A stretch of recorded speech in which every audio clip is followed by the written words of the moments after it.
Welcome YouTube to another wholesome anime review.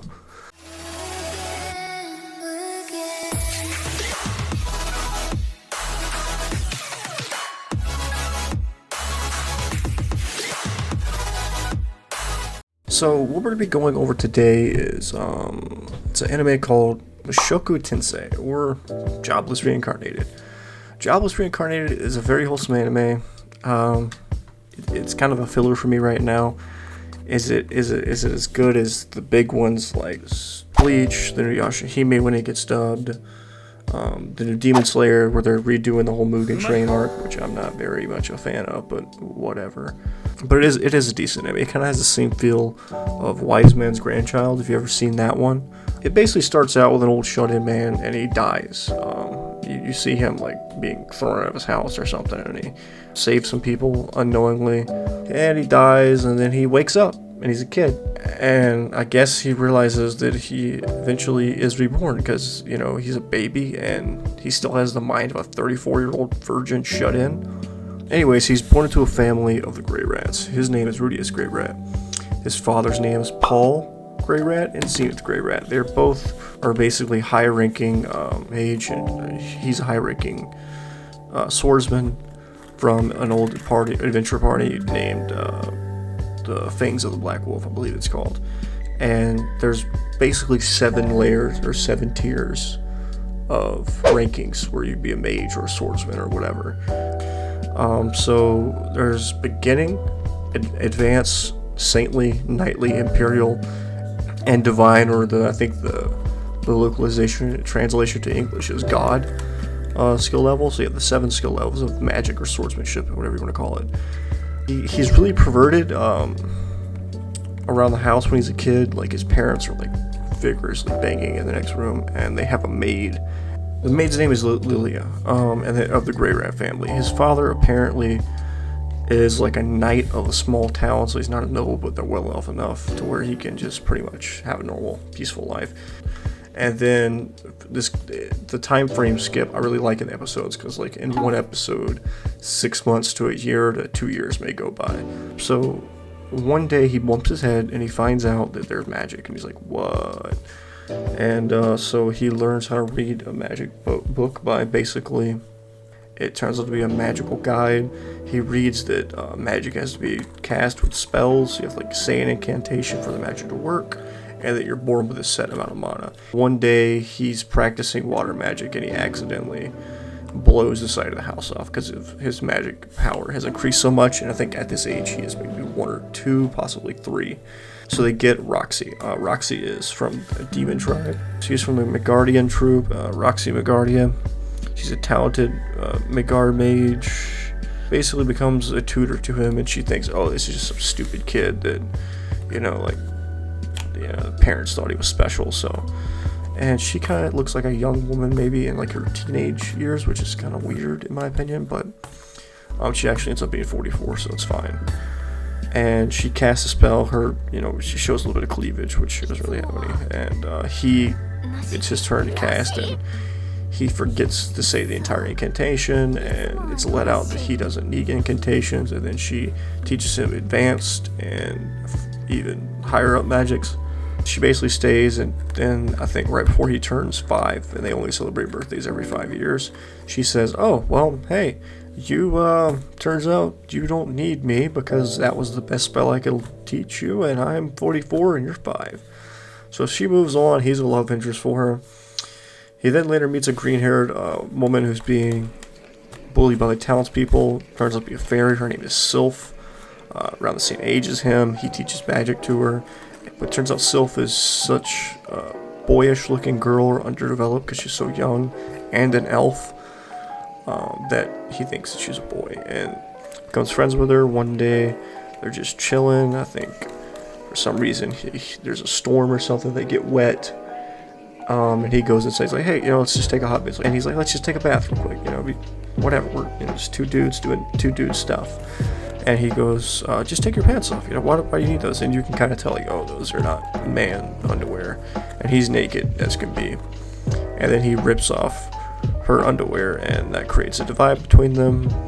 At this time, he's taking sword lessons from his father, and Paul is beating Rudius' ass.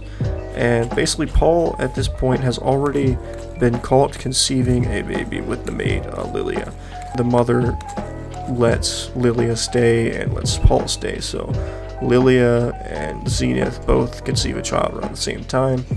Paul has a lot of explaining to do, and at some point in this episode, he gets bored of his everyday life, and he's like, I want to go to the winter college that mages that Roxy told me about. And then he talks to his dad. His dad's like, no, you can't. I will pay for you, but I cannot pay for Sylph as well. He wants to bring Sylph, and he says, well, give me a job. And his dad says, all right. His father says, all right, I can accommodate that. And his dad realizes that. Paul realizes that, challenges into a sword match.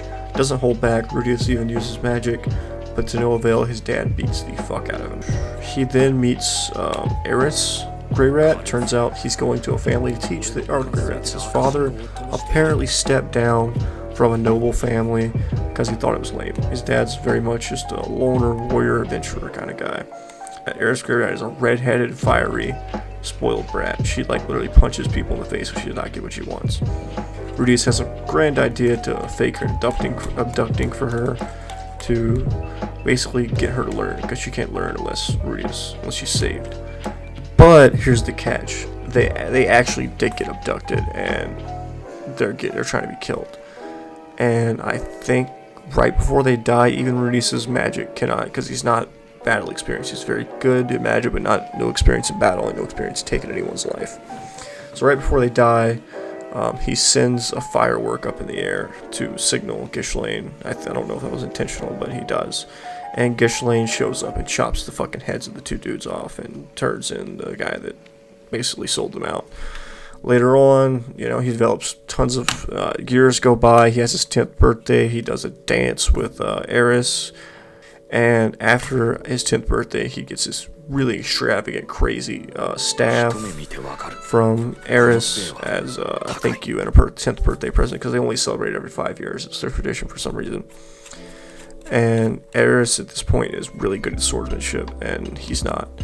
So he goes out and he wants to demonstrate to them his ultimate spell, basically his saint level magic, which is this big ass fucking hurricane rain cloud thing. Funnily enough, at the same time, there's this weird thing brewing in the sky for the whole episode, and I guess like an entire year or so, no one knows what it is. It turns out to be a massive monitor, and then a mana storm happens, which a mana storm, I don't know, it's just a big flashy explosion. A big flashy explosion happens, and Ghislaine can't make it to Rudius and Eris, so I guess Ghislaine gets teleported somewhere in the world randomly, and Eris and Rudius get teleported to the demon continent, and what do they wake up to? A Superd. A Superd, as I mentioned before, is the green-haired, red-eyed, or red third-eyed demon. That is basically the boogeyman. Everyone knows them for being vicious and bad, so if you see one, you die. This guy's nickname is actually Dead End. He explains that he was tricked by the guy that was trying to help the demon lords back then. By the way, if you're a demon, it doesn't mean you're bad. It's just like a race in this. He has a very just sense of morals, and like a warrior type. Uses a spear, and he cannot turn his back on children, and never breaks his word. After he says he's going to do something, he does it.